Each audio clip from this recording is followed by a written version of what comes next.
नैना नैना मिला के होठा तिलक सब छीन लीरे मुझसे नैना मिला के ओ नैना मिला के Here and also our online viewers. Welcome to the 15th edition of Jaipur Literature Festival, protected by Dettol, Banega Swasth India, and we are at Bank of Baroda, Mughal Tent.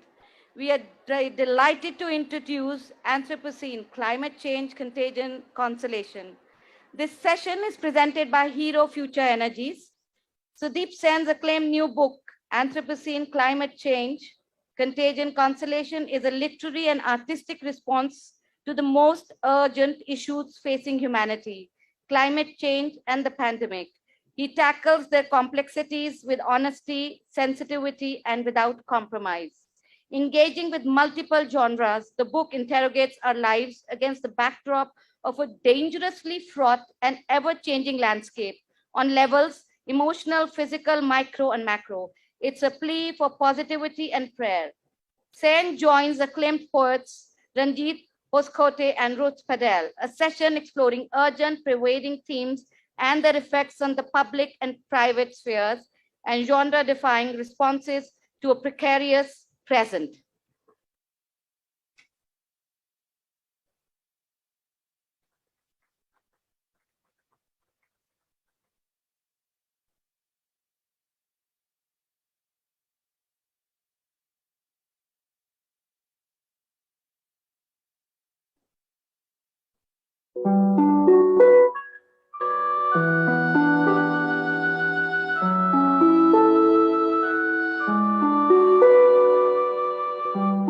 Because you hear the sound of a lone rustling leaf, you hear the sea.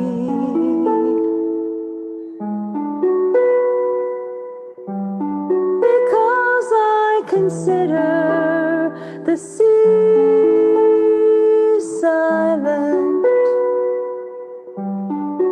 you hear its silence in my studio. And because of that, the silence will not empty the sea of its leaves. And because of that, the silence will not empty the sea of its leaves.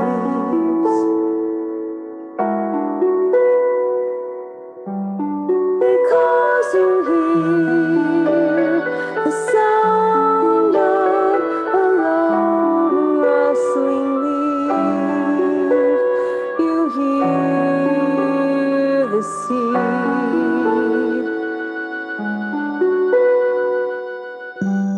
Because I consider the sea silent,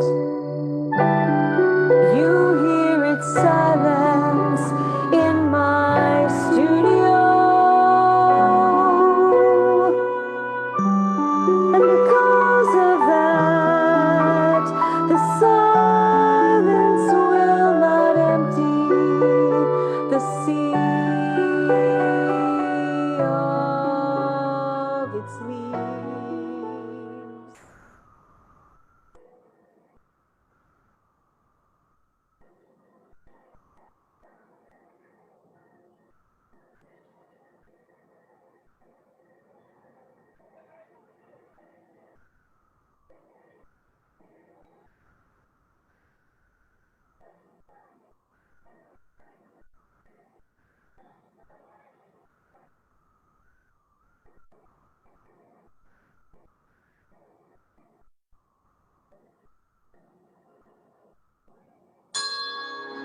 ॐ तदं श्वं शौ वरणियो ज्योतिष्कुम्भस्य धीमहि ऋतं भव्यं हि भावय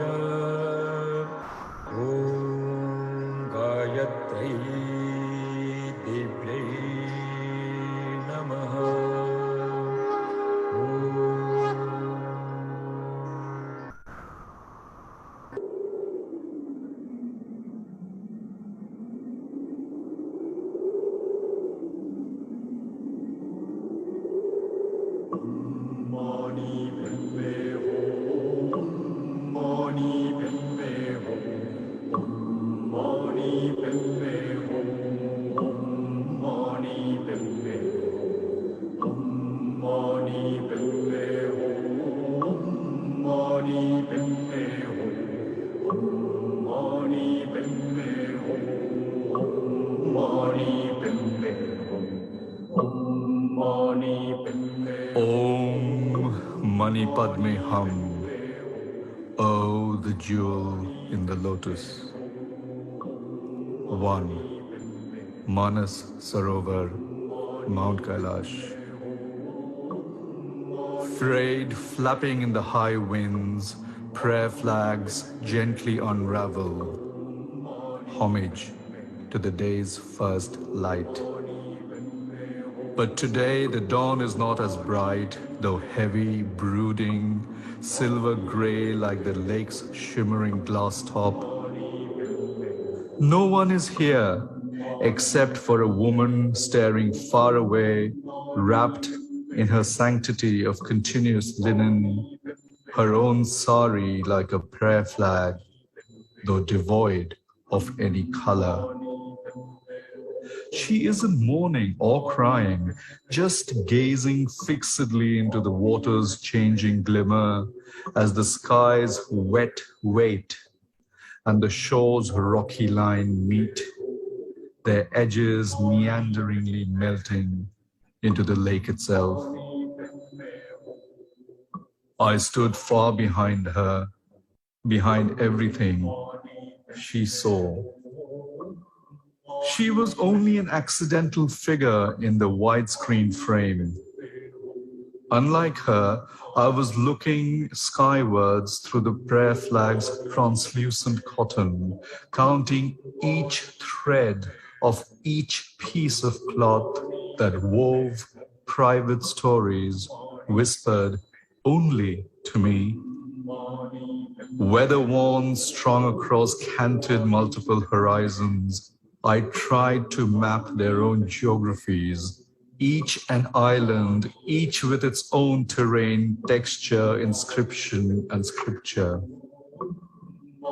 Found on the highest points on land, as close to the sky as is possible, these magic carpets, shapes caught on an unintentional clothesline, were more meaningful to me than this vast monastic scenery. How each flag, each one must have preserved secrets that only their owners knew. How each a talisman exuded safety and calm, shrouding away grief for the briefest while when one forgets everything, real, imagined, and just dreams. My own piece of cloth that I once tied onto this line wasn't visible to me now. But that did not matter. I found strength in this procession of private passion, in these flags' lack of starch or hierarchy. Their stories passed down by one flag to another, toggled hand in hand through time and age, just like my pet yellow butterfly who infused each flower in my garden with the gift of life without any show or fare. I like the transparent quiet here. I also like the wind's occasional sound, its severe current tearing through the flag's heart, picking out the perfect pitch and melody. A memory now, a still, framed, not revealing to the world what I had once seen. The panorama's generosity, its wild, stark untouchability, how each story stitched and preserved like the jewel in the lotus, its crystal fine edges caressed by petals' soft skin, until everything folds inward like a fetus in a womb, a toppled, misplaced comma, my own implanted memory. And then they bloom, fanning outward, each flag, strand, story, each private grief and pleasure, chanting noiselessly in the mountain's silent winds.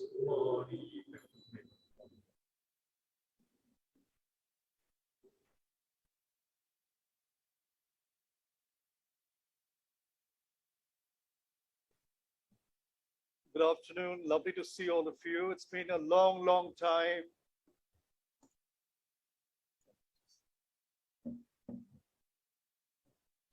It's been, what, 3 years since we've been on stage. So it's wonderful to have a tactile relationship.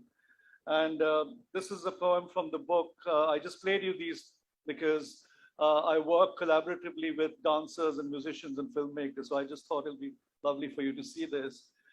This is a poem from the book which we are talking about, Anthropocene, and this one's called Disembodied.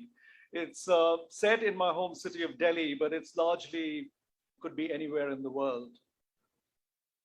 Disembodied. My body carved from abandoned bricks of a ruined temple, from minaret shards of an old mosque, from slate remnants of a medieval church apse, from soil tilled by my ancestors. My bones don't fit together correctly as they should. The searing ultraviolet light from aurora borealis patches and etch corrects my orientation. Magnetic pulses prove potent. My flesh sculpted from the fruits of the tropics, blood from coconut water, skin colored by brown bark of Indian teak. My lungs fueled by Delhi's insidious toxic air, echo asthmatic sounds, a new vinyl dub remix. Our universe where radiation germinates from human follies, where contamination persists from mistrust, where pleasures of sex are merely a sport, where everything is ambition, everything is desire, everything is nothing, nothing, and everything. White light everywhere, but no one can recognize its hue. No one knows that there's color in it, all possible colors. Body worshipped not for its blessing, but its contour, artificial shape shaped by Nautilus, skin moistened by L'Oreal and not by season's first rains, skeleton strength not shaped by earthquakes or slow molded by fearless forest fires. Ice caps are rapidly melting, too fast to arrest glacial slide. In the near future, there will be no water left or too much water that is undrinkable, excess water that will drown us all. Disembodied floats afloat like Noah's Ark. No GPS, no pole star navigation, no fossil fuel to burn away, just maps with empty grids and names of places that might exist. Already, there's too much traffic on the road. Unpeopled hollow metal shells without brakes swerve about, directionless, looking for an elusive compass.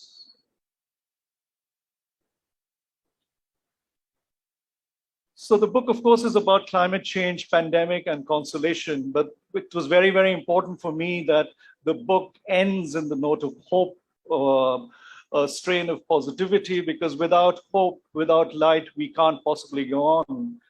So the latter part of the book is about that. And I'll read one more poem. And this one's called Language, and the way language is now twisted politically, cancel culture, and so on and so forth, the way the politicians spin language and so on. But it is our essential tool. We cannot possibly do without language. And it's partly about that. Partly it's an ode to my first typewriter, which my grandfather gifted me. And it's simply called Language. And it has an epigraph from Italo Calvino, and I quote, "Without translation, I would be limited to the borders of my own country. The translator is my most important ally." My typewriter is multilingual. its keys mysteriously calibrating my bipolar forked tongue. Black red silk ribbons, pools, unwind as the carriage moves right to left. In cursive hand, I write from left to right. My tongue was born promiscuous, speaking in many languages. My heart spoke another, my head yet another, the translation seamless. Auricles, ventricles pump blood. Corpuscle-like alphabets, phrases, syntax cross-fertilize my text, breathing life. Texture enriched, music, cadence spatially enhanced, osmotic, polyglottal, a polygamy of grammar. Letter forms dance, ligatures pirouette, ascenders, descenders, pitch perfect. Imagination isn't caged in speech. Speech cannot be caged in language. Thank you.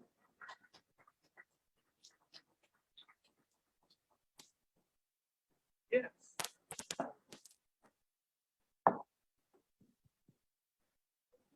Yes.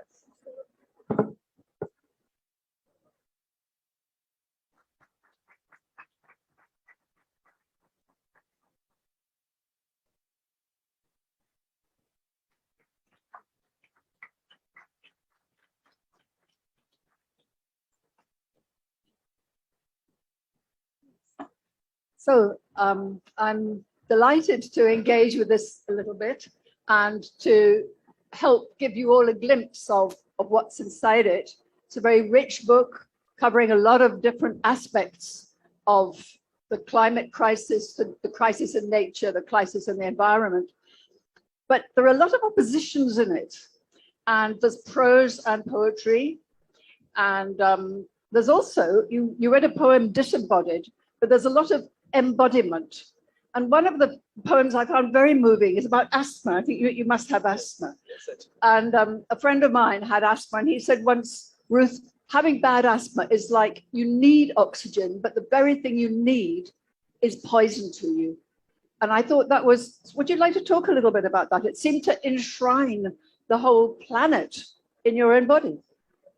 Yes, I think, the fact that I also suffer from asthma just made me realize physically that it's not only in the best of times, it's a difficult thing to breathe, but with the pandemic, with the politics all around us, with the right wing, complete madness, we are in a situation that we are being choked politically, ideologically, spiritually, in every possible way. The oxygen is, to me, a metaphor for life. Of course, it is a metaphor for breathing and for sustenance.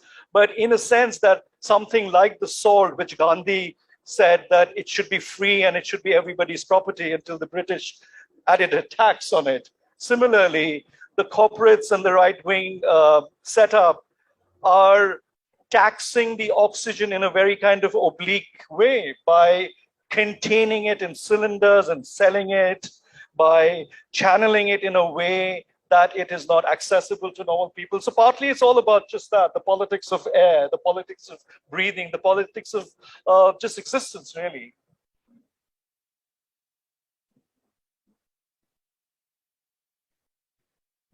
What appeals to me about this book also, Sudeep, is I see that's also something, Ruth, you respond to.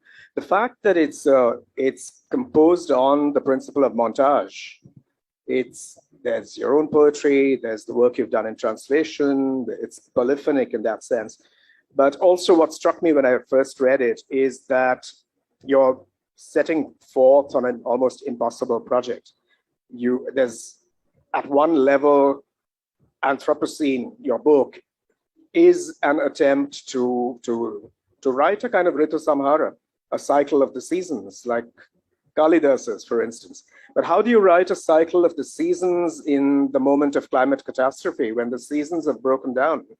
So could I draw you out on that sort of, I'm not going to call it a formal challenge because it's a deeply experiential challenge for us, and yet to move towards form making. No, I think you put it really beautifully. I think it is actually a formal challenge. So therefore, you sort of dispense with the genre borders.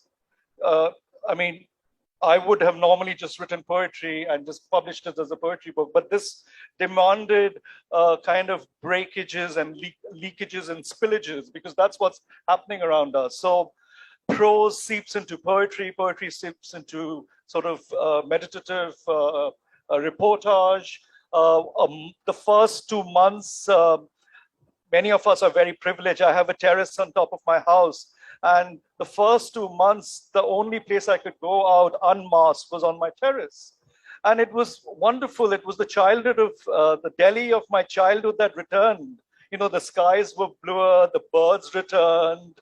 We were actually communicating across the terraces like we used to do as children, almost with that, if you remember the matchbox with the string, you know. So it was almost like getting a sense of utopia back, but except that it's not. It's hazardously dangerous. While the skies were blue, the AQI of Delhi was hovering at 549, which is just the irony of the whole thing. So yes, it's not just experiential, but also I was trying to push the formal limits by using these kinds of genre breakages and fusing it back in a different way. But also it's a spiritual quest. It was as much a process of discovery and a process of healing for me as it was about writing it. Because we all needed healing. 12 of my friends perished during the pandemic. And that's why the second half of the book is really about hope and light. The book ends with one of my favorite Eastern European poets, Czeslaw Milosz. And I bookend the book with this quote, and I have to read this because this was like my mantra. And I just quote, Milosz says, "My generation was lost, cities too, and nations. But all this a little later. Meanwhile, in the window, a swallow." So it's these beautiful little things that make you live, that make you want to embrace, that make you want to hug. I think the more tactile we become, the better off as human beings we will be, because we've become so super sophisticated and erudite that we keep distances. Before we make a phone call, we send 5 text messages. How ironic and ridiculous is that? You should be able to pick up the phone. So it's about so many things that we are all grappling with. And at one level, as an artist, as a poet, we are very privileged that we can use our tool, the trade, in this case, poetry or whatever, to further that, really. But it was a process. I learned along the way as much as I, faltered.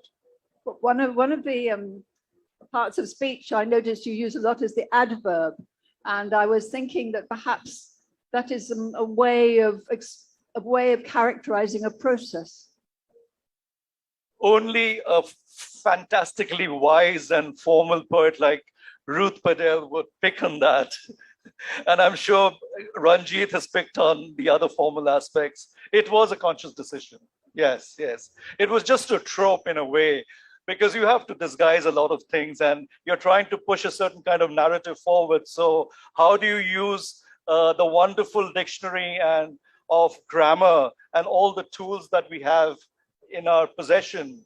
How do you recalibrate, remodulate, and rearrange them like Roman phalanxes, for a new kind of war that we are engaged in? And the phalanxes for us is the mask. Even without the mask, we as human beings, we as modern men and women, have such masked existence. We have a masked self. We have a masked self on stage. We have another self when we are an audience member. We are something with our husbands and wives, with our children. So part of it was adverbially, I wanted to, navigate that space. I want to touch on another aspect of the book, literally the way the book was made. And I find this interesting because I lead a life that's, that's partly in the world of literature and partly in the visual arts. And often I've found these two things, I found myself keeping them apart for no good reason. And I'm very happy to see, for instance, in your book, you bring together the work you've done in photography, or your response to the visual arts comes in and becomes part of the book. I was also thinking of, yes. No, another one. Also was thinking of Amitav Kumar's new book, the Blue Journal, and how he brings together his diary as well as the paintings and drawings that he's been doing. I find this convergence interesting, and I just want to draw you out on that. Did you feel that was done against a certain pressure to keep these things apart, or does it look forward to a new audience that includes both readers and viewers? To tell you really honestly, I wasn't really thinking about the audience when I set it out. I mean, it's in an odd kind of way, and it doesn't sound right if I say this. The book was a gift of the pandemic to me. There was so much destruction and negativity all around, but I got something positive back in terms of creativity and the book. As you know, side B of my life is as a photographer, and so the way the reason the photographs are there is partly because it was the month on the terrace where I would photograph everything. And I used the same 16:9 aspect ratio, the same tree and the skyscape changing over a month. And how the same frame, even if you keep the camera static, nature does all the filtering and the saturation and the contrast ratios for you. These are untouched pictures. And they're so varied, it all depends on the STP, standard temperature and pressure around us, the geological and geographical forces around you, the sky. Of course, pollution makes pictures prettier. Ironically, as you know, the sunsets are more ruddy and orange because of the particulate matter in the system. So in a sense, it brings in a lot of different sides of my artistic persona, so to speak, together. I was very, very lucky that the publisher was willing to run with it, because as you know, the moment you put color photography in a book, the price of the book jumps manifold. Just one format. So I was told, keep it within 8 or 16, and publishers and designers here would know that one form, which is one sheet, works in 16 pages. So if I had the 17th photograph, the price would have gone up. So there's all that. But yes, the way the typography is arranged, the white spaces around the ink spaces are equally important for me, because I think a lot of the books, especially in India, are overcrowded. They're too textually dense and heavy. And I think it's important for the page to breathe. And the only way you can do it is use the right kind of typeface and typography, and also the way you arrange things on the page without any gimmicks. So it should appear classy and untouched, but there's a lot of thought that goes behind it. And as you know, as a curator and artist, that little square frame or the rectangle frame, a lot of things are going on inside and outside of it. Yeah. Finally, I just wanted to ask you, what does the falling leaf mean to you? These leaves on the front, the leaves on the back, are we all falling leaves? It's fallen leaves outside my window. No, it's partly, it's an ode to that. No. The photograph itself was taken by me. And a wonderful little thing happened. It was an old poetry book of my grandfather. So I was dusting, we'd have to dust things in India, because every day, if you don't dust your house twice, then there's a film of beautiful filter called this camel gray color called finely granulated dust. So I was dusting my books, and this old one of the books, these leaves fell out, these pressings. And it just reminded me of the time my grandfather gave me the book. I was on a walk and it's a people tree. This was in Bankura in Bengal. And it dates back way back. So then basically I just took those leaves and photographed them. And one of the options I just sent it to the publisher and eventually he used this as the cover. And I'm very happy. Also partly because I wanted it very, very minimalist.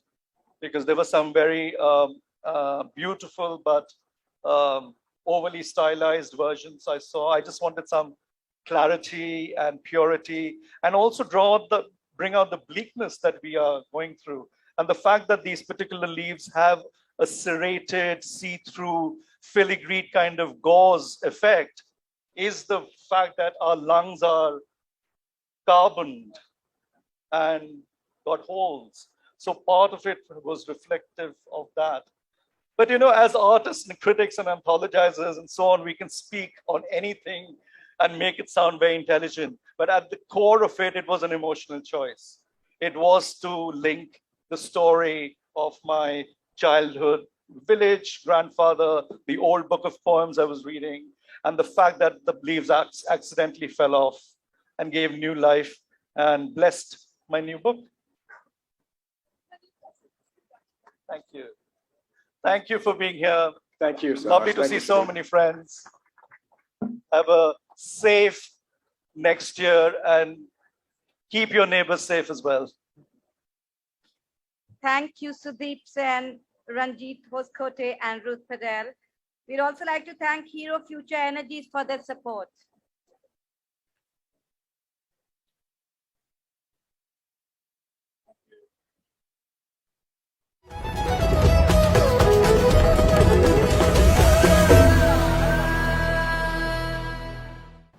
Hello everyone, I'm Neil Daswani from Singapore, and today I'll be reading poems from my latest book, All the Shades of Truth. Many of these poems use the lingua franca of the pandemic to cover the tragic all the way to the whimsical.